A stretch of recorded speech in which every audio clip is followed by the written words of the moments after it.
Compró una estancia por apenas 1.800 pesos de plata, pero algo oscuro la esperaba allí dentro. Puedes imaginar a una viuda desesperada adquiriendo una propiedad por un precio ridículo, sin saber que dos bestias salvajes acechaban cada rincón de aquel lugar. Parece imposible, pero esta historia sucedió en el interior de Argentina en 1844. Antes de continuar, suscríbete al canal y deja tu like, porque el final de esta historia te va a sorprender de una manera que jamás imaginaste. Y cuéntame aquí en los comentarios desde qué ciudad estás viendo esta historia. Me encantaría saber hasta dónde están llegando estas historias emocionantes.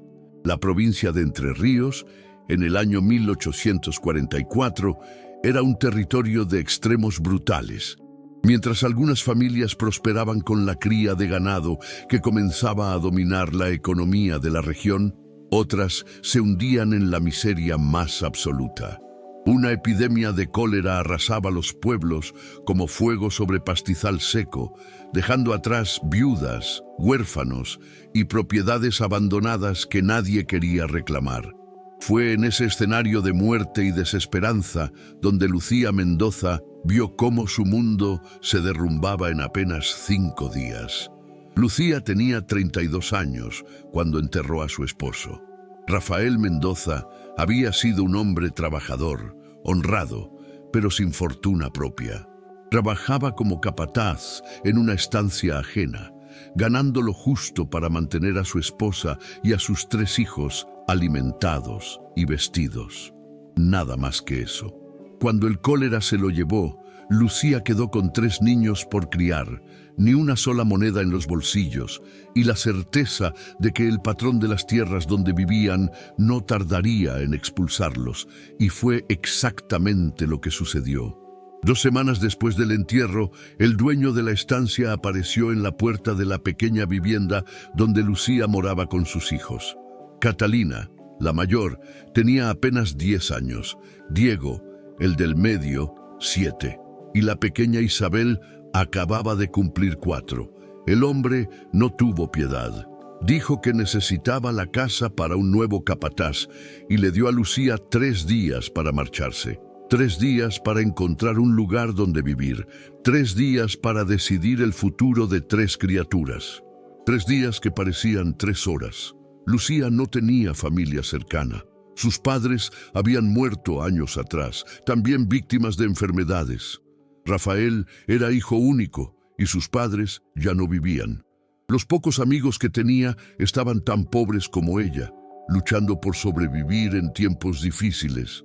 Pensó en pedir refugio en la parroquia, pero sabía que eso significaría separar a los niños, enviarlos a casas de caridad donde tal vez nunca más los vería. Esa posibilidad le partía el alma más que cualquier hambre. Fue entonces cuando, en el segundo día de aquel plazo cruel, Lucía intentó vender lo único de valor que le quedaba. Un collar de plata que había pertenecido a su madre, una pieza delicada con una cruz pequeña que llevaba colgada desde que era niña. Entró a la platería del pueblo con el corazón en la garganta. El platero, un hombre viejo de manos temblorosas, examinó la pieza con lupa, sopesándola, evaluando. 50 pesos de plata, dijo finalmente. Es lo máximo que puedo ofrecer. 50 pesos. No era suficiente ni para 2 meses de alquiler de una habitación miserable. Lucía sintió las lágrimas quemarle los ojos, pero las contuvo. No podía darse el lujo de llorar. Tomó el collar de vuelta y salió a la plaza del pueblo sin saber qué hacer, hacia dónde ir. Fue allí, sentada en el borde de la fuente de piedra, con sus hijos esperándola en la casa que pronto dejarían, cuando escuchó una conversación que lo cambiaría todo. 2 hombres conversaban junto a un carro cargado de aperos y herramientas. Uno de ellos era don Esteban Rojas, conocido en la región como comerciante de propiedades, un hombre que compraba tierras en dificultades y las revendía con ganancia. El otro era un forastero vestido con ropa de viaje polvorienta y botas gastadas. Don Esteban Hablaba con voz clara y fuerte, como quien ya ha repetido las mismas palabras demasiadas veces. 1.800 pesos de plata, amigo mío. Prácticamente estoy regalando la propiedad, pero voy a ser franco con usted. Nadie quiere ese lugar. Dicen que está maldito. El forastero soltó una risa seca y amarga. ¿Maldito? No creo en supersticiones de gente ignorante. Don Esteban negó con la cabeza, su expresión seria. Pues debería creer. 4 familias intentaron vivir allí en los últimos 3 años. Todas huyeron aterrorizadas. La última ni siquiera llevó sus pertenencias. Salieron en mitad de la noche. El antiguo dueño, el coronel Bernardo Salazar, desapareció en los montes que rodean la estancia. Nunca encontraron su cuerpo. Su familia abandonó todo y volvió a Buenos Aires. Y mire que era una familia de posición y recursos. El forastero cruzó los brazos sobre el pecho, su interés mezclado con desconfianza. ¿Y cuál es el problema real de la propiedad? Tiene que haber algo más que historias de fantasmas. Don Esteban bajó la voz, pero Lucía estaba lo suficientemente cerca como para escuchar cada palabra. Fieras, 2 yaguaretés enormes que rondan la estancia. Atacan a cualquiera que intenta establecerse allí. Ya han matado caballos, ovejas, cerdos. Dicen que acechan la casa toda la noche. Los últimos habitantes juraron que las veían por las ventanas, con ojos que brillaban en la oscuridad como 2 lunas de fuego. El forastero dio un paso atrás, su valentía evaporándose. Entonces está tratando de venderme una propiedad infestada de yaguaretés.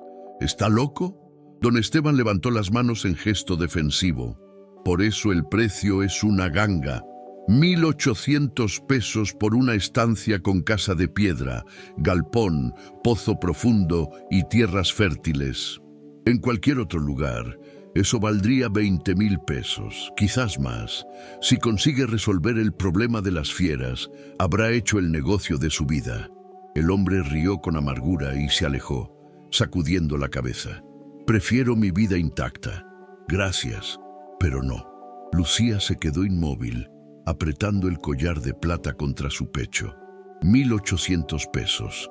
Ella tenía exactamente 2.000 pesos escondidos en un pañuelo bajo el colchón. Era todo lo que Rafael había ahorrado en años de trabajo duro y sacrificio. El dinero que él guardaba soñando con algún día comprar un pedazo de tierra propio, una estancia, un lugar donde sus hijos no fueran expulsados jamás, un techo permanente sobre sus cabezas. Pero yaguaretés. Lucía conocía las historias. Sabía que los yaguaretés eran cazadores silenciosos y mortales. Sabía que atacaban ganado y hasta personas cuando se sentían amenazados o hambrientos. Sabía que un yaguareté adulto podía pesar más de 120 kilos de puro músculo y garras afiladas como cuchillos. Pero, ¿qué la asustaba más que bestias salvajes? Ver a sus hijos muriendo de hambre en las calles. Ver a Catalina, Diego e Isabel separados y enviados a familias extrañas que tal vez los tratarían como sirvientes. Vivir mendigando, durmiendo bajo los puentes, expuestos a todo tipo de peligros. No, Lucía tomó una decisión que cambiaría todo.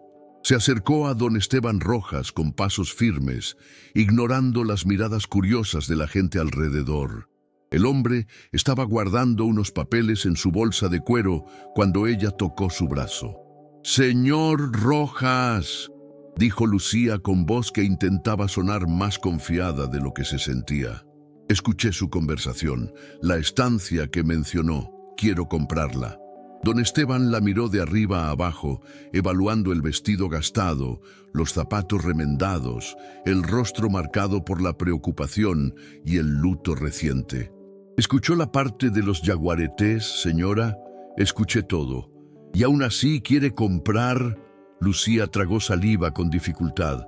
Necesito un lugar donde vivir con mis hijos. Me desalojaron, no tengo a dónde ir. Si el precio es realmente 1.800 pesos, yo tengo el dinero. Don Esteban estudió su rostro por un largo momento. Había algo en aquellos ojos, una determinación desesperada que él reconocía. Ya había visto esa mirada antes en personas acorraladas por la vida, personas sin opciones. Señora, dijo más gentilmente, no estoy mintiendo sobre los peligros. Esas fieras son reales. He visto las marcas de garras en las paredes de la casa. He visto los restos de lo que hacen con los animales. Si va para allá con niños, mis hijos van a morir de hambre si no tengo un hogar para ellos, interrumpió Lucía. Al menos allá tendremos un techo y tierras para plantar. Voy a encontrar una manera de lidiar con los yaguaretés. Don Esteban suspiró profundamente. No era un hombre cruel, apenas un hombre de negocios. Y los negocios eran negocios. Está bien, pero no voy a tener esto en mi conciencia sin advertirle apropiadamente. Venga a mi escritorio mañana por la mañana con el dinero. Voy a preparar los papeles de transferencia. Y que Dios la proteja, señora, porque va a necesitarlo. Esa noche, Lucía reunió a sus hijos en la pequeña mesa de la cocina. Catalina, con sus 10 años y ojos demasiado serios para su edad, percibió inmediatamente que algo importante estaba sucediendo.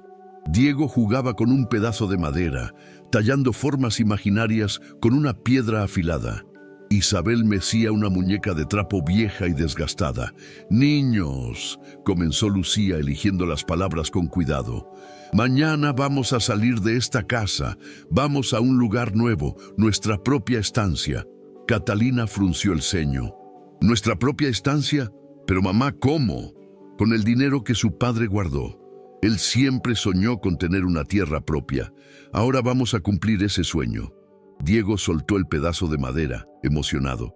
«Una estancia. Vamos a tener caballos y ovejas». Lucía sonrió, pero era una sonrisa tensa. «Tal vez algún día, mi hijo, pero necesito que entiendan una cosa. El lugar está aislado, lejos del pueblo, y puede haber algunos peligros». «¿Qué peligros?», preguntó Catalina con desconfianza. Lucía dudó.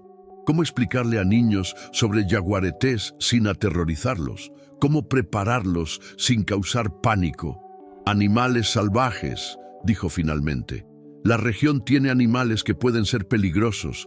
Por eso necesitamos ser muy cuidadosos. Nunca salir de la casa solos. Siempre obedecerme. ¿Entendieron?» Catalina asintió lentamente, pero Lucía veía el miedo creciendo en los ojos de la niña.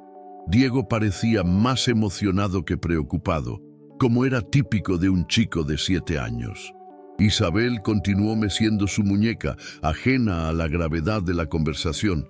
«Va a estar todo bien», dijo Lucía, más para convencerse a sí misma que a sus hijos. «Vamos a estar juntos y vamos a sobrevivir. Eso es lo que importa». A la mañana siguiente, Lucía entregó los 1.800 pesos a don Esteban Rojas y recibió a cambio un documento de propiedad escrito a mano con sellos oficiales. Don Esteban ofreció un carro y un caballo viejo para llevarla hasta la estancia, diciendo que era parte del trato. También le dio instrucciones detalladas de cómo llegar al lugar. «Son cerca de 5 horas de viaje hacia el oeste», explicó. «El camino es razonable hasta la bifurcación del Arroyo Grande, después se pone más difícil. Sendero de tierra colorada. La casa queda en un claro rodeado de monte espinoso. Es imposible equivocarse, es la única construcción de piedra en la región». Lucía agradeció y partió con sus hijos en el carro. Todo lo que poseían cabía en 3 baúles viejos y algunos sacos de arpillera. Ropa, ollas, mantas, los pocos objetos de Rafael que no tuvo corazón de vender, lo esencial para recomenzar. El viaje fue largo y agotador. El sol del mediodía quemaba fuerte y los niños se quejaban de sed. Lucía paraba de vez en cuando para darles agua del cántaro que don Esteban había incluido. El paisaje cambiaba gradualmente de campos abiertos, con pastos altos, a monte más denso. Los árboles se volvían más retorcidos, la vegetación más cerrada. El ruido del pueblo iba quedando atrás, reemplazado por sonidos de pájaros y el zumbido constante de insectos. Cuando llegaron a la bifurcación del Arroyo Grande, Lucía sintió un escalofrío recorrer su columna. El sendero que seguía adelante era angosto y sombreado, cubierto por ramas que se entrelazaban formando un túnel verde y oscuro. Era hermoso, pero también inquietante. Parecía el tipo de lugar donde cualquier cosa podría estar escondida en las sombras, observando, esperando. «Mamá, ¿está oscuro aquí?», murmuró Isabel, aferrándose al brazo de Lucía. «Es solo la sombra de los árboles, mi amor. Pronto vamos a llegar». Pero Lucía también sentía la opresión en el pecho, la sensación de estar siendo vigilada, de que ojos invisibles seguían cada movimiento del carro. Después de media hora más, el sendero se abrió en un claro grande y allí estaba la estancia. La casa era realmente de piedra, construcción sólida con paredes gruesas y techo de tejas rojas. Tenía 2 ventanas al frente y una puerta de madera pesada. Al lado había un galpón de madera más pequeño, pero aún en buen estado. Un pozo con cubierta de madera quedaba en el centro del terreno. Tierras cultivables se extendían alrededor, ahora tomadas por pasto alto y maleza. El monte cerraba todo como una muralla verde e impenetrable. Era perfecto y al mismo tiempo aterrador. Lucía bajó del carro y ayudó a los niños. El silencio era opresivo. Ningún sonido de pájaros aquí, notó ella. Ningún movimiento más allá del viento balanceando las hojas secas. «Quédense cerca de mí», ordenó tomando a Isabel en brazos. Se acercó a la puerta de la casa y empujó. La puerta estaba sin tranca y cedió con un chirrido largo y agudo que resonó por todo el claro. El interior olía a humedad y abandono. Había muebles cubiertos por sábanas polvorientas, una mesa grande en la sala principal, sillas, un armario. En la cocina, ollas todavía colgadas de ganchos oxidados. Todo dejado atrás en aparente prisa. Catalina entró detrás de su madre e inmediatamente señaló algo. «Mamá, mire la pared». Lucía sintió que la sangre se le helaba en las venas. Había marcas profundas en la pared de madera cerca de la puerta. 4 surcos paralelos claramente hechos por garras. Garras enormes.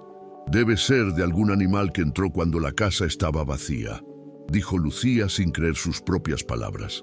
Exploró el resto de la casa rápidamente. 2 habitaciones pequeñas en el fondo, ambas con camas simples y baúles. Una de las habitaciones tenía más marcas de garras en el marco de la ventana, como si algo hubiera intentado entrar o probado la resistencia de la madera.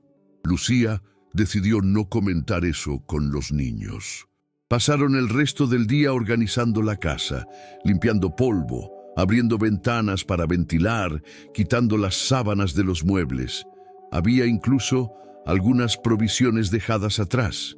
Charque, un saco de harina de maíz que estaba sorprendentemente preservado.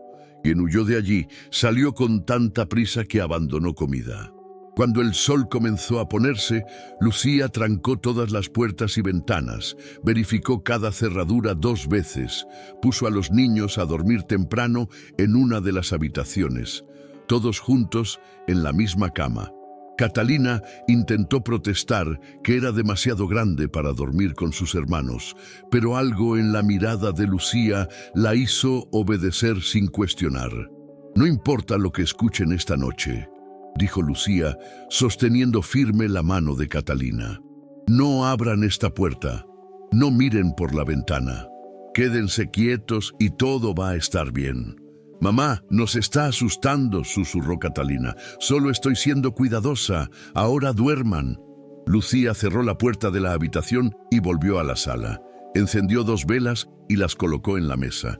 Se sentó en una silla frente a la puerta principal con un cuchillo de cocina al alcance de su mano.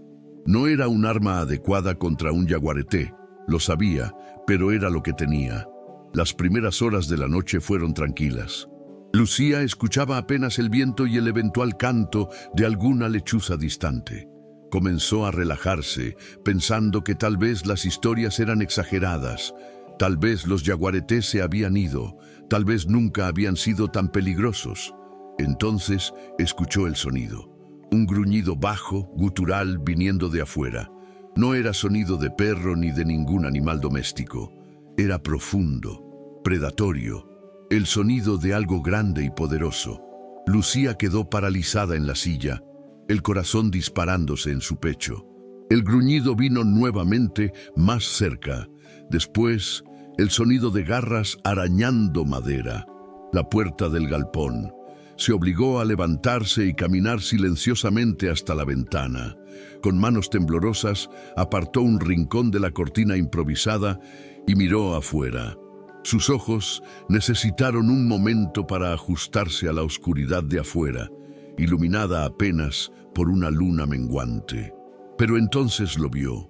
Frente al galpón había una sombra enorme. Incluso en la poca luz, Lucía podía distinguir la forma inconfundible. Un yaguareté tan grande que llegaba casi a la altura de la puerta del galpón. Su pelaje manchado reflejaba la luz de la luna, y sus ojos, Dios del cielo, sus ojos ardían como dos brasas doradas en la oscuridad. El animal estaba olfateando alrededor del galpón como si buscara algo o alguien. Lucía se apartó de la ventana conteniendo la respiración. Todo su cuerpo temblaba. Aquello no era una historia exagerada. Era real, mortal, allí. Y entonces escuchó el segundo sonido, otro gruñido viniendo del lado opuesto de la casa. 2 yaguaretés. Había 2. Lucía corrió silenciosamente hasta la otra ventana y miró. Sí, otro yaguareté igualmente enorme circulaba la propiedad por el otro lado. Las 2 fieras estaban coordinando, rodeando la casa como cazadoras expertas. La noche se arrastró en terror absoluto. Lucía se quedó despierta, escuchando a los yaguaretés circular la casa, arañar las paredes, probar las ventanas. En un momento, escuchó pasos pesados sobre el techo de tejas y supo que una de ellas había subido. Las tejas crujían bajo el peso enorme. Rezó más esa noche de lo que había rezado en toda su vida. Rezó para que las puertas aguantaran, para que las ventanas no cedieran, para que los niños no se despertaran aterrorizados. Cuando los primeros rayos de sol comenzaron a aclarar el cielo, los sonidos finalmente cesaron. Los yaguaretés se habían ido, volviendo al monte. Lucía se desplomó en la silla, exhausta pero viva. Sus hijos estaban seguros. La casa resistió, pero sabía que esta era apenas la primera noche, y las fieras volverían. Por la mañana, Lucía salió cautelosamente para evaluar los daños. El galpón tenía marcas profundas de garras en varios puntos. Una de las ventanas de la cocina estaba rajada, como si algo pesado se hubiera apoyado contra ella con fuerza. Había huellas enormes en la tierra colorada alrededor de la casa, marcas de patas que eran más grandes que la mano de Lucía con los dedos abiertos. Catalina despertó y encontró a su madre observando las huellas con expresión sombría. «Mamá, son huellas de yaguareté». Lucía ya no podía ocultar la verdad. «Sí, ¿vinieron aquí anoche?» «Sí». Catalina miró hacia la casa y después hacia el monte alrededor. Su rostro pálido reflejaba el miedo que Lucía sentía. «¿Qué vamos a hacer?» «Vamos a sobrevivir», dijo Lucía con más convicción de la que sentía. «Vamos a reforzar las puertas y ventanas. Vamos a quedarnos siempre dentro de la casa por la noche y vamos a encontrar una solución». ¿Pero qué solución? ¿Cómo una viuda sola con 3 niños podría lidiar con 2 yaguaretés salvajes? Los días siguientes fueron una pesadilla de tensión constante. Durante el día, Lucía intentaba mantener alguna apariencia de normalidad. Hacía que los niños la ayudaran con pequeñas tareas en la casa. Plantaba algunas semillas en una huerta improvisada cerca de la puerta, siempre con los hijos a la vista. Intentaba racionar la comida que tenían, pero siempre con un ojo en el monte, siempre alerta para cualquier movimiento, cualquier sonido. Los yaguaretés no aparecían durante el día, pero Lucía sabía que estaban allí, observando desde la oscuridad del monte. Y todas las noches, cuando el sol se ponía, el terror recomenzaba. Las fieras venían, a veces juntas, a veces separadas. Circulaban la casa, arañaban las paredes, gruñían. Una noche, una de ellas consiguió derribar la puerta del viejo pozo seco que había en la parte trasera de la propiedad. Lucía escuchó el estruendo y después el ruido de algo grande moviéndose entre las piedras. El animal se quedó allí dentro el resto de la noche como si reclamara aquel territorio. A la mañana siguiente, Lucía encontró el pozo destrozado, las tablas de madera hechas pedazos, herramientas antiguas esparcidas por todos lados. Y la yaguareté todavía estaba allí. Lucía se quedó paralizada en la puerta de la casa, mirando hacia el pozo. A través de una grieta entre las piedras, podía ver el brillo de ojos amarillos mirándola de vuelta. La fiera estaba atrapada. Ella misma se había encerrado allí cuando las tablas superiores colapsaron con el viento durante la noche. Lucía tuvo un pensamiento terrible y desesperado. Podía bloquear el pozo desde afuera, atrapar al yaguareté allí, tal vez matarlo de hambre o sed. Sería una oportunidad de eliminar al menos una de las amenazas. Pero mientras consideraba esto, algo extraño sucedió. El yaguareté en el pozo comenzó a hacer un sonido diferente. No era un gruñido de amenaza, era casi un llamado, un sonido alto y prolongado que resonó por todo el claro. Y desde el monte vino una respuesta, el segundo yaguareté llamando de vuelta. Lucía comprendió en aquel momento que los yaguaretés eran una pareja, compañeros, y aquel sonido era de aflicción. El yaguareté atrapado estaba llamando al otro, no con rabia, sino con necesidad. Había algo profundamente inteligente en aquellos animales, algo que iba más allá del instinto salvaje. Fue en ese momento que Lucía escuchó pasos detrás de ella. Giró rápidamente, el corazón disparado, y vio a un hombre emergiendo del sendero. Era alto, debía tener unos 45 años, con hombros anchos y postura erguida.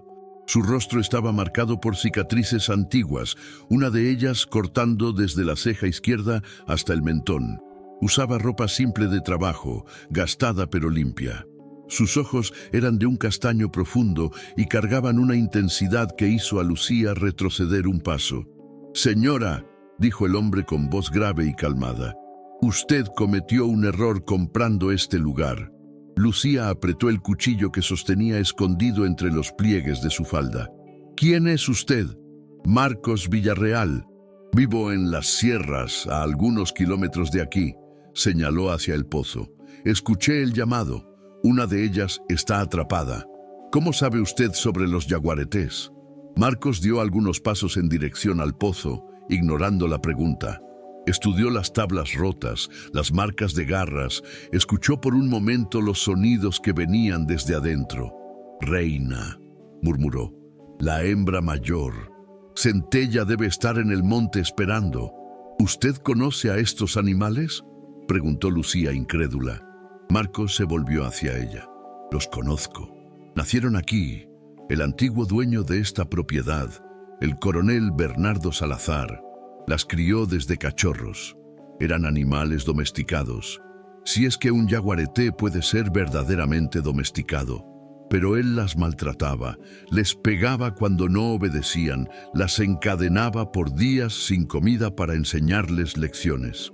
Cuando crecieron demasiado y se volvieron demasiado peligrosas, intentó matarlas». «¿Y qué pasó?». Marcos tocó la cicatriz en su rostro. «Se defendieron y el coronel desapareció en el monte. Nunca encontraron el cuerpo, pero yo sé lo que pasó. Los yaguaretés que él torturó por años finalmente contraatacaron». Lucía sintió un escalofrío. «¿Y usted está aquí por qué?». «Porque le debo una deuda a su padre». Lucía parpadeó confusa. «¿Cómo así? ¿Usted conocía a mi padre?». «Domingo Mendoza», dijo Marcos, el nombre completo.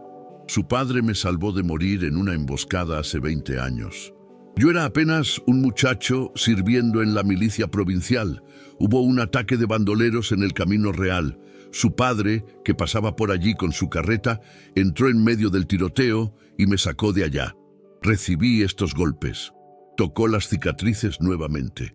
«Pero sobreviví gracias a él». Lucía Sintió lágrimas en los ojos. Su padre había muerto cuando ella tenía 15 años. Nunca supo de esa historia. Cuando supe que la hija de Domingo había comprado esta propiedad, continuó Marcos, supe que necesitaba venir, pagar la deuda ayudándola, pero llegué tarde. Usted ya está aquí, ya está en peligro. ¿Cómo supo que soy hija de él? Pueblo pequeño, las noticias viajan. Yo pregunto sobre la familia del hombre que me salvó de vez en cuando. Me enteré de la muerte de su esposo. Supe que quedó viuda con 3 hijos. Y cuando escuché que una viuda desesperada compró la estancia maldita, no fue difícil conectar las piezas. Lucía miró hacia el pozo, después de vuelta a Marcos. ¿Usted puede ayudar? ¿Puede hacer algo con estos yaguaretés? Marcos se quedó en silencio por un largo momento, estudiando su rostro. Puedo, pero lo que voy a hacer no es matarlas. Estas fieras fueron víctimas tanto como cualquier persona. Están protegiendo el único hogar que conocen. No son malas, están heridas y desconfiadas. Entonces, ¿qué pretende hacer? Marcos miró hacia el pozo con una expresión que Lucía no conseguía descifrar. Era respeto mezclado con algo casi paternal. Voy a enseñarles a confiar nuevamente, y voy a transformarlas de amenazas en guardianas. Lucía pensó que el hombre estaba loco. ¿Cómo alguien podía domesticar yaguaretés adultos, fieras que ya habían matado a un hombre? Pero, ¿qué tenía que perder? Ya estaba viviendo una pesadilla. Cualquier oportunidad, por más absurda que pareciera, era mejor que nada. Está bien, dijo, pero mis hijos se quedan dentro de la casa, encerrados, mientras usted haga lo que sea que vaya a hacer. Marcos asintió. Es lo más sensato. Y usted también debería quedarse dentro. Lo que voy a hacer es peligroso si sale mal. No terminó la frase. No necesitaba. Lucía reunió a los niños rápidamente y los encerró en la habitación del fondo, la más distante del pozo. Catalina protestó queriendo saber quién era el hombre extraño, pero Lucía fue firme. Quédense aquí. No salgan. No importa lo que escuchen. Entonces Lucía volvió a la sala y observó por la ventana, incapaz de quedarse completamente escondida. Necesitaba ver lo que sucedería. Marcos se acercó al pozo con pasos lentos y deliberados. No mostraba miedo, pero tampoco era descuidado. Se detuvo frente a la abertura y habló en voz alta y clara. «Reina, está todo bien, muchacha. Sé que estás asustada. Sé que estás atrapada». Un gruñido bajo vino desde adentro, amenazador. Marcos no se movió. «¿Te acuerdas de mí? Yo solía traerte comida cuando eras cachorra, antes de que el coronel se volviera cruel. ¿Recuerdas al hombre que te hacía jugar a ti y a Centella en el claro?» Otro gruñido, pero menos intenso, como si el animal estuviera recordando. «Voy a abrir este pozo. No voy a hacerte daño. Puedes salir, encontrar a Centella, pero necesitas confiar en mí». Marcos comenzó a quitar las tablas rotas con cuidado, una por una, ampliando la abertura. Por un momento terrible nada sucedió. Entonces una sombra masiva apareció desde las profundidades del pozo. El yaguareté era incluso más grande de lo que Lucía imaginaba. Debía tener casi 2 metros de largo, sin contar la cola. Su pelaje era un mosaico perfecto de rosetas negras sobre fondo dorado. Músculos ondulaban bajo la piel con cada movimiento, y aquellos ojos amarillos se fijaban en Marcos con intensidad predatoria. Lucía contuvo la respiración. El hombre estaba a menos de 3 metros de uno de los mayores predadores de América. Marcos no huyó, no hizo movimientos bruscos, simplemente se quedó allí de pie, mirando de vuelta al yaguareté. «Ya no eres maltratada», dijo en voz baja. «No soy tu enemigo, pero tampoco puedes vivir atacando personas, especialmente niños inocentes». El yaguareté dio un paso hacia afuera del pozo, después otro. Se quedó parada, evaluando a Marcos. Lucía podía ver la indecisión en el animal, la lucha entre instinto agresivo y alguna memoria distante de gentileza. Entonces sucedió algo extraordinario. Marcos se agachó lentamente, quedando más bajo que el jaguarete. Una postura sumisa, no amenazadora, pero sus ojos nunca dejaron los del animal. Tú eres la reina aquí, reina. Yo reconozco eso. Pero puedes ser una reina protectora, no destructora. El jaguarete inclinó la cabeza, estudiándolo. Dio un paso más. Ahora estaba lo suficientemente cerca como para alcanzarlo con una sola zarpa. Marcos extendió la mano lentamente, sin tocar, apenas ofreciendo, dejando que el jaguarete decidiera. Reina olfateó la mano. Su hocico húmedo tocó levemente los dedos de Marcos. Por un momento que pareció una eternidad, animal y hombre quedaron conectados en aquel gesto simple. Entonces el jaguarete se apartó, dio media vuelta y trotó en dirección al monte. Antes de desaparecer entre los árboles, miró hacia atrás una vez. Ya no era una mirada de amenaza, era reconocimiento. Marcos se quedó parado por un largo momento después de que el jaguarete desapareció. Entonces se volvió y caminó de vuelta hacia la casa. Sus manos temblaban ligeramente. Lucía notó que incluso para él aquello había sido arriesgado. Fue apenas el primer paso, dijo Marcos cuando llegó a la puerta. Ella se acordó de mí, eso es bueno, pero Centella, el segundo jaguarete, es más arisco, y ambas aún ven este lugar como su territorio para defender. ¿Qué hace ahora?, preguntó Lucía. Me quedo, trabajo con ellas todos los días hasta que entiendan que ustedes no son amenazas, que esta estancia puede ser hogar para todos sin violencia. Lucía negó con la cabeza incrédula. ¿Va a domesticar 2 jaguaretes salvajes? No domesticar. Nunca se domestica completamente a un jaguarete, dijo Marcos mirando hacia el monte donde Reina había desaparecido. Voy a crear un acuerdo. Respeto mutuo. Ellas protegen este lugar de peligros reales y nosotros las protegemos de ser cazadas y muertas. Eso es posible. Marcos finalmente sonrió. Una sonrisa pequeña pero genuina. Su padre creía que todo era posible con coraje y persistencia. Voy a honrar su memoria probando que tenía razón. Y así comenzó la fase más extraña e intensa de la vida de Lucía. Marcos montó un campamento simple cerca del galpón, rehusándose a dormir dentro de la casa.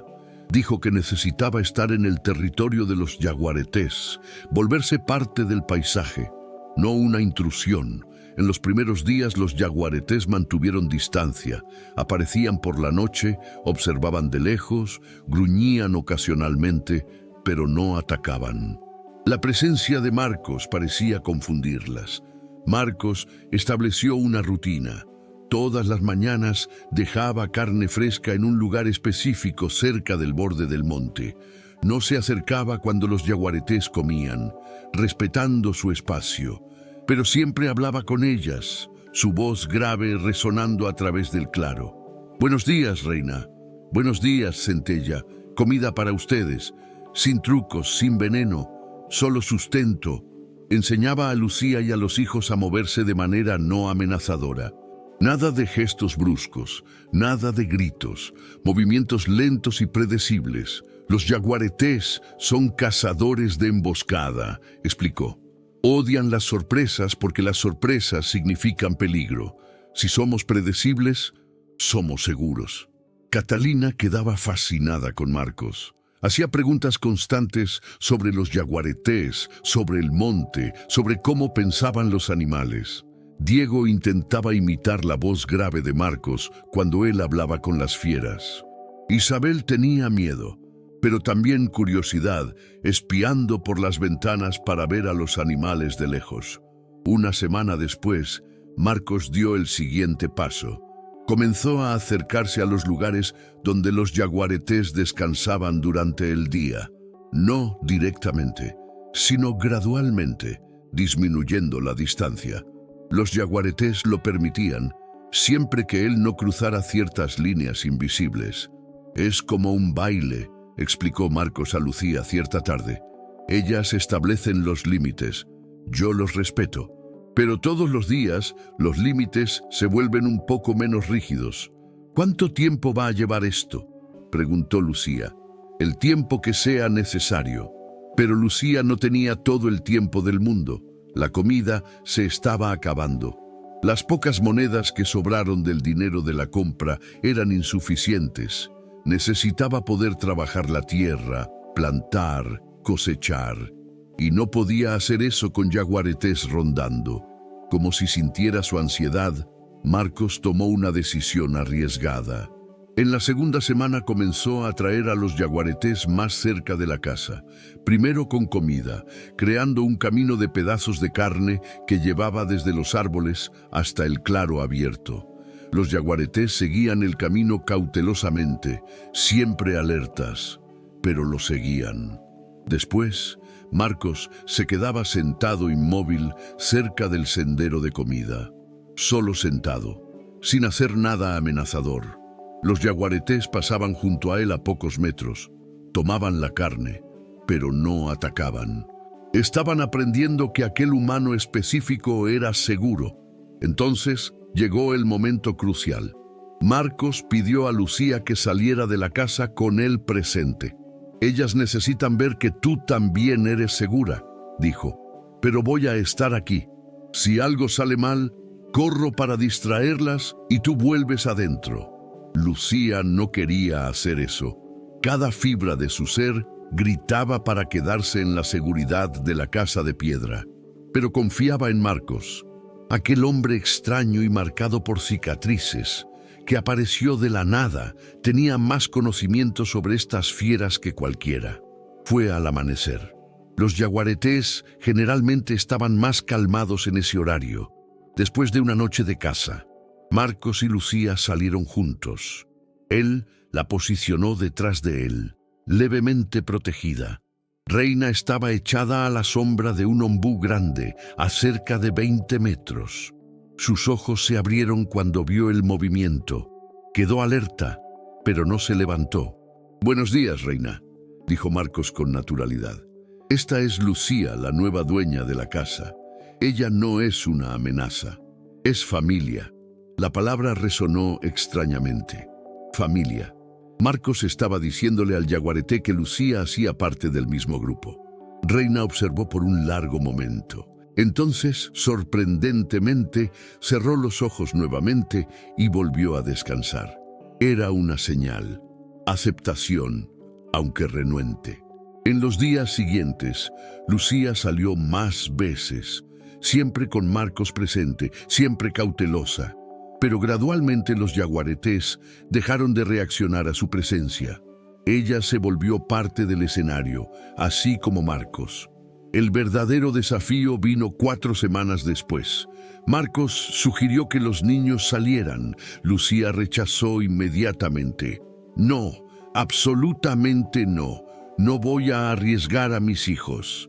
«Lucía», dijo Marcos con paciencia, «si los yaguaretés no aceptan a los niños, ustedes nunca podrán vivir aquí de verdad. Quedarán prisioneros de su propia casa. Prefiero eso a ver a mis hijos atacados». «Entiendo, pero mira». Marcos señaló hacia donde Centella, el segundo yaguareté, estaba bebiendo agua del arroyo cercano. «Ellas podrían atacar en cualquier momento. Son predadores perfectos. Pero no atacan porque están aprendiendo que este territorio puede ser compartido». Lucía luchó contra el miedo paralizante. Marcos tenía razón. Si no daban ese paso, estarían condenadas a una existencia de terror permanente. «Comienza con Diego», sugirió Marcos. «Él es el más valiente, el menos temeroso. Si sale bien, los otros vendrán después». Llevó 3 días para que Lucía reuniera coraje. Finalmente, en una mañana clara, llamó a Diego.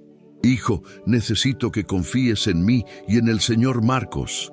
Diego, ahora con casi 8 años, tenía una mirada curiosa y aventurera. «¿Vamos a encontrar a los yaguaretés?» «Vamos, pero va a estar todo bien. El señor Marcos les enseñó a no hacernos daño». Salieron juntos. Marcos al frente, Lucía en el medio, Diego atrás. El niño estaba pálido pero valiente, sosteniendo firme la mano de su madre. Reina estaba en el claro. Cuando vio al grupo se levantó. Sus ojos se fijaron en Diego, la nueva presencia, pequeña, vulnerable. Lucía sintió a Diego temblar. Apretó su mano con más fuerza. «Reina», llamó Marcos. Una persona más de la familia, un niño bajo protección. El yaguareté caminó lentamente en dirección a ellos, cada paso deliberado. Lucía quería tomar a Diego y correr, pero se obligó a quedarse inmóvil, confiar en el proceso. Reina se detuvo a cerca de 5 metros. Su hocico se elevó, olfateando el aire, estudiando, evaluando. Diego soltó una respiración temblorosa. «Es hermosa», Marcos rió bajito. «Sí, lo es, y muy inteligente. Ella entiende más de lo que imaginamos». Reina los observó por un momento más. Entonces hizo algo inesperado. Se echó en el suelo, asumiendo una postura relajada, no amenazadora. Era aceptación. Diego sobrevivió aquel día sin ser atacado. Después de él, salió Isabel. La pequeña de 4 años estaba más asustada, aferrándose a su madre, pero los yaguaretés apenas la miraron con curiosidad antes de ignorarla. Catalina fue la última. La niña de 10 años era la más escéptica, la más desconfiada. «No confío en ellas, mamá», dijo antes de salir. «Lo sé, mi amor, pero necesitamos intentar». Catalina salió con pasos rígidos, cada músculo tenso. Centella estaba cerca del galpón cuando las vio. El yaguareté se volvió, estudió a la niña con esos ojos penetrantes. Catalina se congeló. «Respira», susurró Marcos. «Solo respira y quédate quieta». Centella caminó hacia ellas, más curiosa que amenazadora. Se detuvo a 2 metros de Catalina.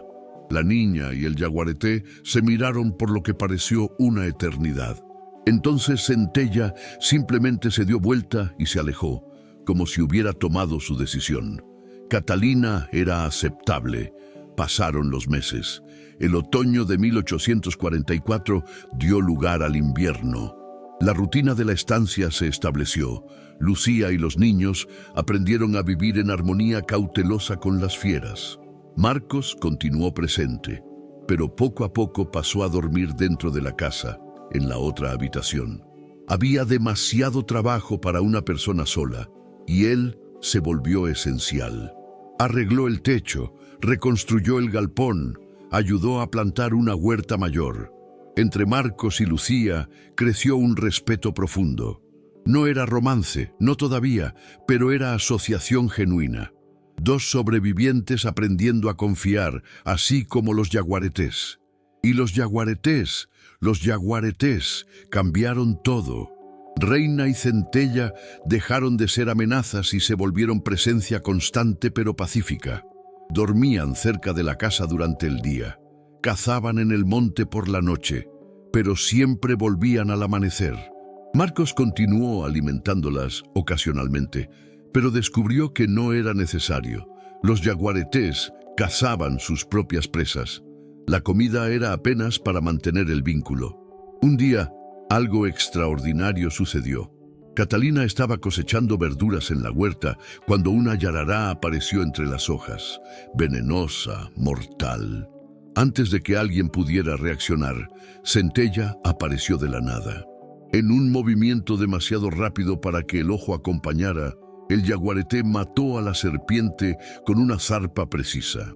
Después se apartó, dejando a la serpiente muerta a los pies de Catalina. La niña se quedó paralizada de shock. Lucía corrió hacia ella. Marcos llegó poco después. «Ella protegió a Catalina», susurró Lucía incrédula. Marcos asintió lentamente.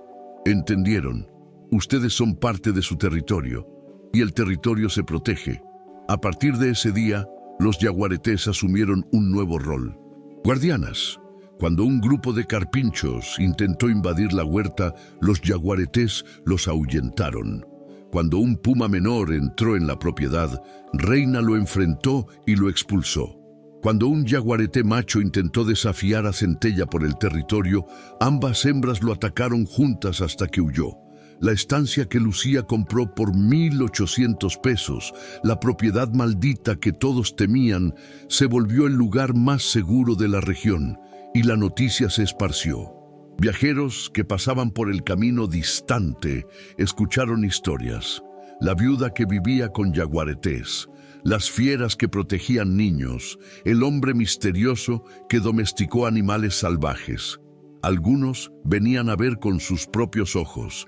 Marcos siempre los recibía en el borde de la propiedad, dejando claro que no debían acercarse demasiado.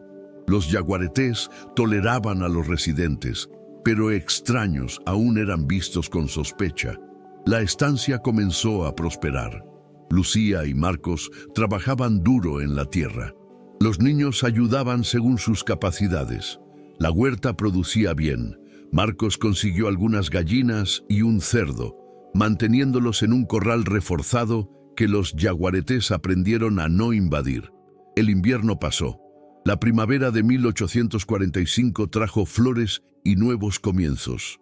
Fue en una tarde de septiembre que sucedió el incidente que pondría a prueba todo lo que habían construido. 4 hombres llegaron a la estancia. Bandoleros, quedó claro por la apariencia y postura. Estaban sucios, armados con cuchillos y un rifle viejo. Venían del camino de la ruta, no del pueblo. Lucía estaba sola al frente de la casa cuando aparecieron. Marcos había ido al pueblo a buscar semillas. Los niños estaban dentro jugando. «Buenas tardes, señora», dijo el líder con una sonrisa que no llegaba a los ojos. «Linda propiedad la que tiene aquí». Lucía sintió el peligro inmediatamente. «¿Puedo ayudarlos en algo?» «Estamos buscando caballos robados. Nos dijeron que pasaron por aquí. ¿No habrá visto 3 caballos bayos?» Era mentira. Lucía veía la manera como observaban la casa, evaluaban, planeaban. «No he visto ningún caballo. Sugiero que continúen su camino». La sonrisa del hombre se volvió más fría. «Creo que vamos a buscar nosotros mismos. Una propiedad grande así, fácil esconder caballos». Los 4 avanzaron. Uno de ellos ya estaba desenvainando el cuchillo. Lucía retrocedió hacia la puerta. Su corazón se disparaba. Gritó: «Catalina, tranca la puerta, no salgas». Los bandoleros rieron. «Niños también, qué suerte la nu».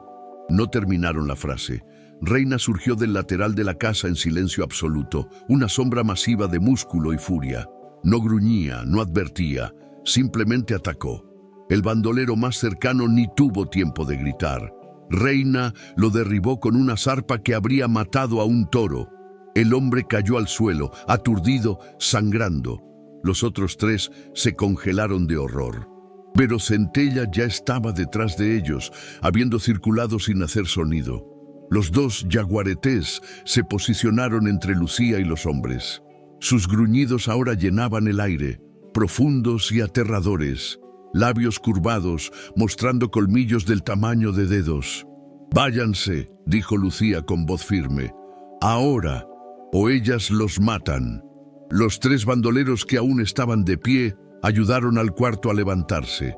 El hombre estaba semiconsciente, con heridas profundas en el hombro y pecho. Retrocedieron rápidamente tropezando en la prisa. «¡Bruja!», escupió uno de ellos. «¡Bruja con demonios!». «Váyanse», repitió Lucía. Se fueron. Corrieron por el sendero como si el mismo diablo los persiguiera. Los yaguaretés no los siguieron. Se quedaron allí flanqueando a Lucía hasta que los hombres desaparecieron completamente. Entonces Reina se acercó a ella. Por primera vez desde que llegara, Lucía extendió la mano y tocó la cabeza del yaguareté. El pelaje era áspero, pero cálido. El animal era tan grande que su cabeza llegaba al pecho de Lucía. «Gracias», susurró. «Gracias por protegernos». Reina la miró con aquellos ojos amarillos inteligentes. Después se apartó y volvió a su posición de descanso cerca del galpón. Cuando Marcos volvió horas después, Lucía contó todo. Él examinó el suelo donde el bandolero había caído. Vio las manchas de sangre, las marcas de pisadas apresuradas. «No van a volver», dijo Marcos con certeza, «y van a esparcir la historia». Nadie más va a intentar atacar esta estancia. Tenía razón. La historia de los bandoleros atacados por yaguaretés salvajes se esparció rápido. Algunos decían que la viuda era hechicera, otros que el hombre solitario tenía pacto con espíritus del monte. Pero todos concordaban en una cosa: la estancia de Lucía era intocable.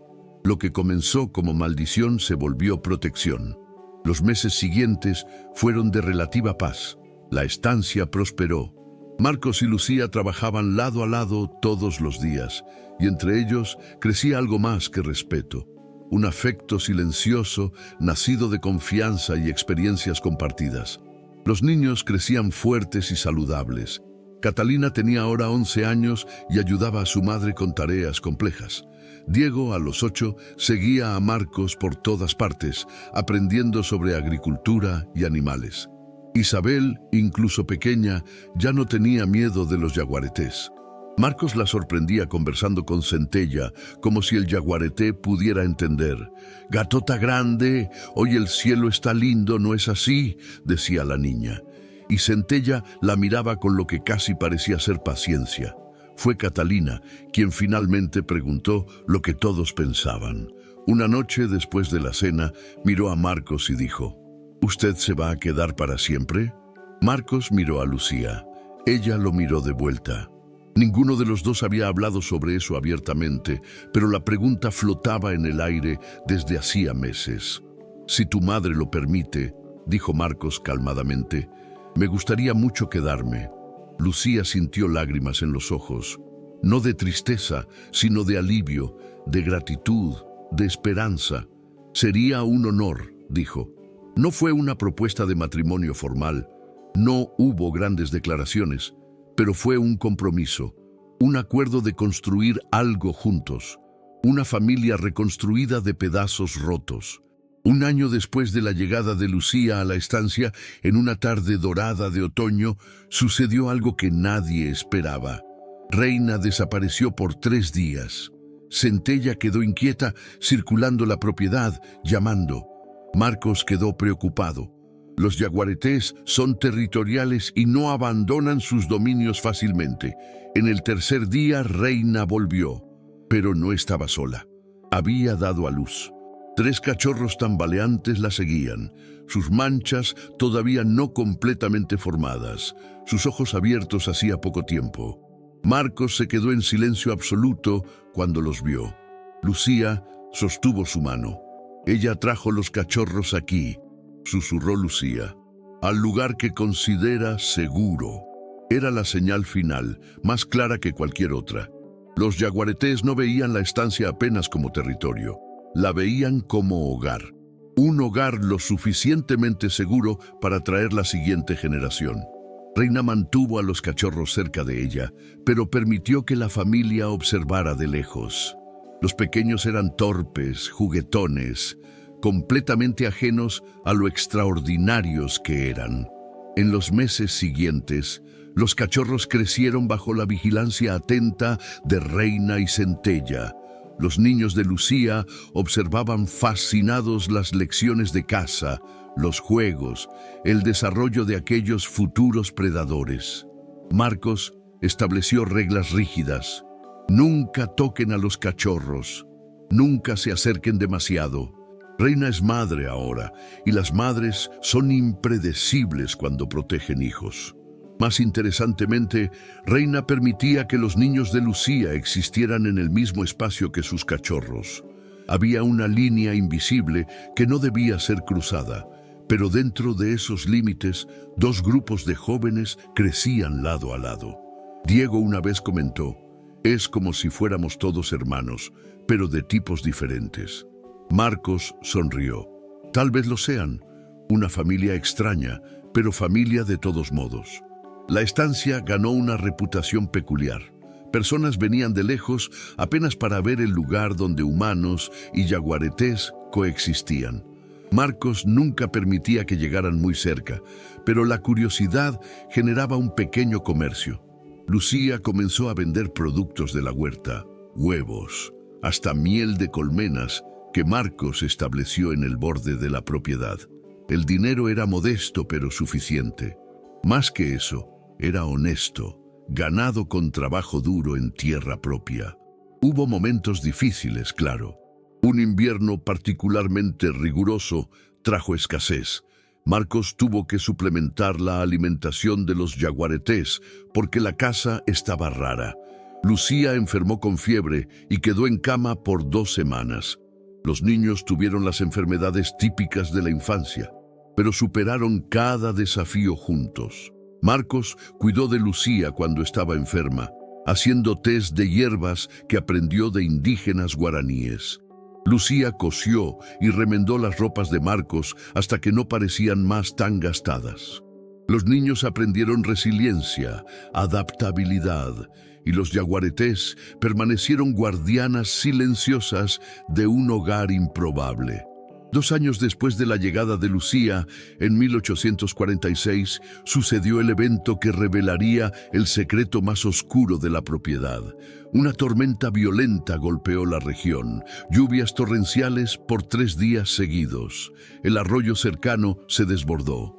Parte de la ribera detrás de la estancia cedió en una inundación. Cuando la tormenta pasó, Marcos fue a inspeccionar los daños.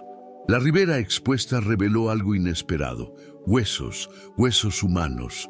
Marcos cavó cuidadosamente alrededor mientras Lucía observaba con creciente horror. No era apenas un esqueleto, eran 3. Y por las ropas en descomposición, por los objetos aún presentes, Marcos identificó uno de ellos. Coronel Bernardo Salazar, dijo sombríamente, el antiguo dueño. ¿Y los otros? Marcos examinó los huesos de los otros 2 cuerpos, más pequeños, más delicados. Había restos de cadenas oxidadas aún prendidas a los pulsos. Peones, tal vez, o gente que el coronel mantenía esclavizada.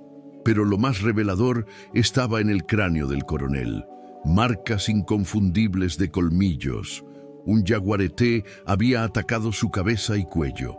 Marcos miró hacia donde Reina descansaba con sus cachorros, ahora adolescentes. Él las maltrató por años, les pegaba, las encadenaba, las torturaba, hasta que un día contraatacaron, y aparentemente estaba maltratando a otras personas cuando sucedió. Lucía sintió un escalofrío. Entonces, las historias eran verdad. Los yaguaretés mataron al coronel. En defensa propia, yo diría, y en defensa de quien quiera que fuera esta segunda y tercera persona, era una revelación perturbadora. Las fieras que ahora protegían a Lucía y sus hijos habían matado a un hombre, pero en circunstancias que cualquier persona racional consideraría justas. ¿Qué hacemos?, preguntó Lucía. Los enterramos apropiadamente. Les decimos a las autoridades que encontramos los restos durante la inundación. Es la verdad. Y fue lo que hicieron. Las autoridades del pueblo quedaron satisfechas de finalmente tener una respuesta sobre la desaparición del coronel, aunque perturbadora. El caso fue cerrado. La familia que el coronel dejara atrás no demostró interés en reclamar la propiedad. Tenían miedo de los yaguaretés, miedo de las historias. Estaban felices de dejar todo atrás. Los años pasaron. Catalina creció y se volvió una joven de 15 años, inteligente y capaz. Diego, a los 12, era fuerte como un adulto y trabajaba lado a lado con Marcos en los campos. Isabel, a los 9, tenía un talento natural para tratar con animales. La estancia prosperaba. No eran ricos, pero eran autosuficientes. Tenían comida, abrigo, seguridad. Tenían más que muchas familias de la región. Y tenían a los yaguaretés. Los 3 cachorros de Reina crecieron y eventualmente partieron para establecer sus propios territorios, como era natural. Pero Reina y Centella permanecieron. Más viejas ahora, menos ágiles, pero aún presentes, aún vigilantes. Marcos y Lucía se casaron formalmente en la pequeña iglesia del pueblo 2 años después de que él llegara, con Catalina, Diego e Isabel como testigos. El párroco bendijo la unión, mirando la familia extraña pero genuina que habían formado. En 1851, 9 años después de que Lucía comprara la estancia, Reina murió. Simplemente se echó bajo su árbol favorito y no despertó. Era vieja para un yaguareté, casi 16 años. Toda la familia lamentó. Los niños lloraron abiertamente. Marcos cavó una tumba profunda en el borde del monte y enterró a la gran felina con respeto. Centella se quedó al lado de la tumba por 3 días, rehusando comida, apenas vigilando. Fue Lucía quien finalmente consiguió que Centella se apartara. Se acercó al yaguareté, algo que raramente hacía, y simplemente se quedó allí en silencio compartido. «Lo sé», dijo suavemente. «Perderlos duele, pero la vida continúa, y tu familia aún te necesita». Centella la miró con ojos que parecían cargar una tristeza profunda. Después se levantó y caminó lentamente de vuelta a la estancia. El yaguareté vivió 3 años más, siempre vigilando, siempre protegiendo. Cuando finalmente murió en 1854, fue Marcos quien la enterró al lado de Reina. «Guardianas hasta el fin», dijo completando la tumba. «Que descansen en paz». Pero algo curioso sucedió. Semanas después de la muerte de Centella, 4 yaguaretés jóvenes aparecieron en la propiedad. Machos y hembras, fuertes, claramente los cachorros que Reina había criado, ahora adultos. Circularon la estancia, olfatearon las tumbas, examinaron todo y se quedaron. No eran tan cercanos como Reina y Centella habían sido. Mantenían más distancia, pero protegían el territorio, ahuyentaban intrusos, cazaban en el monte alrededor. Era como si el legado de guardianas continuara de forma diferente, pero aún presente. Lucía tenía ahora 43 años, Marcos 56. Habían envejecido juntos, trabajando duro, construyendo algo permanente.